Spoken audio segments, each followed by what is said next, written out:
తిరుమల శ్రీవారి లడ్డు ప్రసాదం కల్తీ వ్యవహారంపై ఆంధ్రప్రదేశ్ ప్రభుత్వం సత్వర చర్యలకు ఉపక్రమించింది. ఈ కేసులో నిజానిజాలు తేల్చేందుకు ఏకసభ్య కమిషన్ ఇచ్చిన నివేదికను అమలు చేసేందుకు సిద్ధమైంది. ఈ నివేదికలోని సిఫార్సుల అమలు, తదుపరి చర్యల కోసం సీఎస్ నేతృత్వంలో ఒక అత్యున్నత స్థాయి త్రిసభ్య కమిటీని ఏర్పాటు చేస్తూ అధికారిక ఉత్తర్వులు జారీ చేసింది.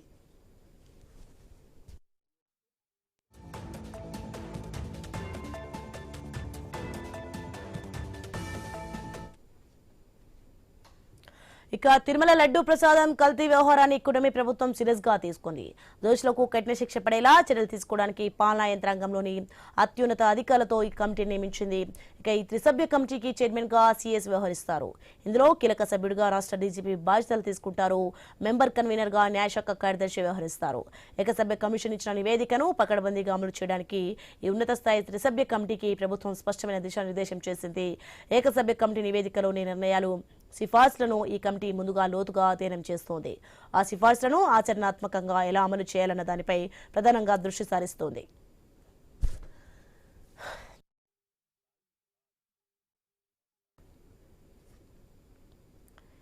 ఇక లడ్డూ కల్తీ వ్యవహారంలో ఏ మాత్రం జాప్యం చేయకూడదని ప్రభుత్వం నిర్ణయించుకుంది.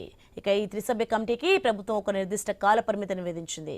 ఏకసభ్య కమిషన్ నివేదికను పరిశీలించి చర్యలను సూచిస్తూ ఒక పక్క ప్రణాళికను రూపొందించేలా చర్యలు ఉండబోతున్నాయి. ఈ ప్రక్రియ అంతా పూర్తి చేసి కేవలం వారం రోజుల్లోగా ప్రభుత్వానికి సమగ్ర నివేదికను సమర్పించాలని కమిటీకి ప్రభుత్వం డెడ్ లైన్ విధించింది.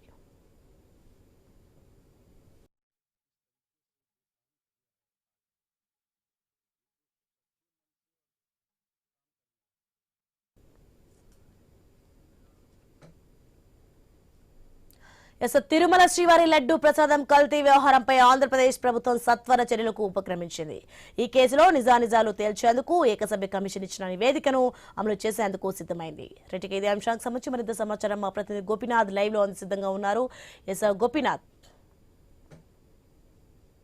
అంటే తిరుమల కల్తీ లడ్డుకు సంబంధించి ఇప్పటికే కూడా పెద్ద ఎత్తున వివాదం నడిచింది. కోట్లాది మంది భక్తుల మనోభావాలు దెబ్బతీసే విధంగా కూడా గతంలో ఉన్నటువంటి పాలకులు అంటే ఏదైతే అనిమల్ స్క్రాచ్ తో కలిసి నెయ్యి అంటే అందులో వచ్చిందంటూ కూడా పెద్ద ఎత్తున ఇప్పటికే కూడా రిపోర్ట్స్ వచ్చాయి. దీనిపైన ఎంక్వైరీ నడుస్తుంది. అయితే ఈ నెల 30వ తారీఖున ప్రభుత్వానికి ఒక నివేదిక చేరడం జరిగింది. గతంలో ప్రభుత్వం ఏర్పాటు చేసినటువంటి ఏకసభ్య కమిషన్ ఒక నివేదిక ఇచ్చింది. ఆ నివేదికలో 2 అంశాలు ఉన్నాయి. ఒకటి అంటే భవిష్యత్తులో నెయ్యి కల్తీ జరగకుండా ఎటువంటి చర్యలు తీసుకోవాలి, అదే విధంగానే లడ్డూ ప్రసాదాలకు సంబంధించి వాడేటటువంటి ముడి సరుకులకు సంబంధించి నాణ్యత ప్రమాణాలు ఏంటి, అంటే దానిపైన ఉన్నటువంటి అభ్యంతరాలు, వీటన్నిటి మీద కూడా ఒక రిపోర్ట్ రెడీ చేసి ఇవ్వడం జరిగింది. ఇదే కాకుండా ఇప్పటి వరకు కూడా జరిగినటువంటి ఏదైతే ఈ అవినీతి ఏదైతే ఉందో కల్తీ నెయ్యి ద్వారా దాదాపుగా 300-400 కోట్ల రూపాయల వరకు కూడా పెద్ద ఎత్తున ఈ అక్రమాలకు పాల్పడ్డారనేది ప్రధానంగా అభియోగాలు ఉన్నాయి. కాబట్టి ఆ నిందితులకు సంబంధించి ఇందులో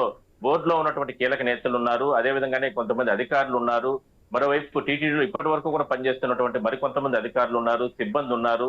వీళ్ళందరి పైన కూడా ఎటువంటి చర్యలు తీసుకోవాలి అనే దానిపైన హై లెవెల్ కమిటీని కూడా ఏర్పాటు చేయడం జరిగింది ప్రభుత్వం. అంటే కమిటీ అంటే ఏకసభ్య కమిషన్ ఇచ్చినటువంటి నివేదిక ప్రకారం దాన్ని పూర్తి స్థాయిలో కూడా స్టడీ చేసి ఇందులో 2 అంశాలు, ఒకటి పారదర్శకంగా భవిష్యత్తులో ఏ విధంగా తీసుకురావాలి, ఇప్పటి వరకు కూడా చేసినటువంటి అక్రమాలకు సంబంధించి ఆ దోషులకి ఎటువంటి శిక్షలు విధించాలి అనే దానిపైన ఒక హై లెవెల్ కమిటీ ఏర్పాటు చేయడం జరిగింది. ఆ హై లెవెల్ కమిటీలో చీఫ్ సెక్రటరీతో పాటు డీజీపీ, ఇక న్యాయ సలహాలకు సంబంధించినటువంటి అధికారులు వీళ్ళు ఉంటారు. సో ఈ ముగ్గురు పూర్తి స్థాయిలో దాన్ని స్టడీ చేస్తారు. వారం లోపల ప్రభుత్వానికి నివేదిక ఇవ్వబోతున్నారు. ప్రభుత్వానికి నివేదిక ఇచ్చిన తర్వాత ఎవరెవరి పైన చర్యలు తీసుకోవాలనే దానిపైన ప్రభుత్వం ఒక నిర్ణయం తీసుకునే అవకాశం అయితే ఉంది. ఇది చాలా, ఎందుకంటే కోట్లాది మంది భక్తుల మనోభావాలు ఇప్పటికీ కూడా దెబ్బతిన్నాయి. అంటే నిజంగా అంటే చాలా మంది కల్తీ జరిగిందని కొంతమంది అనుకుంటున్నారు, కల్తీ జరగలేదని ఇప్పటికే కూడా మరికొంతమంది దాన్ని అంటే పెద్ద ఎత్తున ప్రచారం చేసుకుంటున్నారు.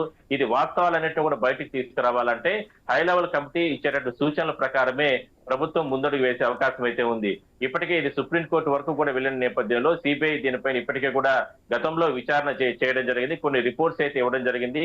10% లోపల ఉన్నటువంటి ఏదైతే అంటే ఉన్నటువంటి రిపోర్ట్స్ లో అంటే ఇట్లా అనిమల్ స్పాట్స్ తో కలిసినటువంటి అంటే ఏదైతే ఆ పదార్థాలు బయటపడవనేది కూడా అందులో ఉన్నాయి.